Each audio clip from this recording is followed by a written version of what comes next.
Usakhungethekile umndeni wakwaNgubane ediphini ku-Ward 5 kaMbonambi ngaphansi kaMasipala uMfolozi kulandela ukuthi kushiyeke kabuhlungu abantwana abathathu kwathi oyedwa wabo oneminyaka emithathu ubudala washona ngenxa yomlilo abasola ukuthi udalwe yikhandlela kade-ke kuhambe ugesi.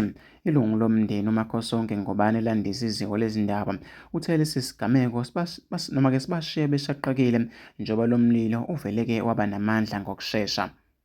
Kanti abantu baphawule kanje ey'nkundleni zokuxhumana. Nangomunye uthi-ke saze saphela isizwe sakithi ngenxa yeqembu elilodwa nje elingenandaba nomuntu konsundu. Ngeke-ke ngisho ngisaba-ke izinhlamba zenu. Nangomunye uthi ngakho-ke ngizihlalela ngobumnyama uma-ke ungekho lo gesi-ke dudu-ke emndenini.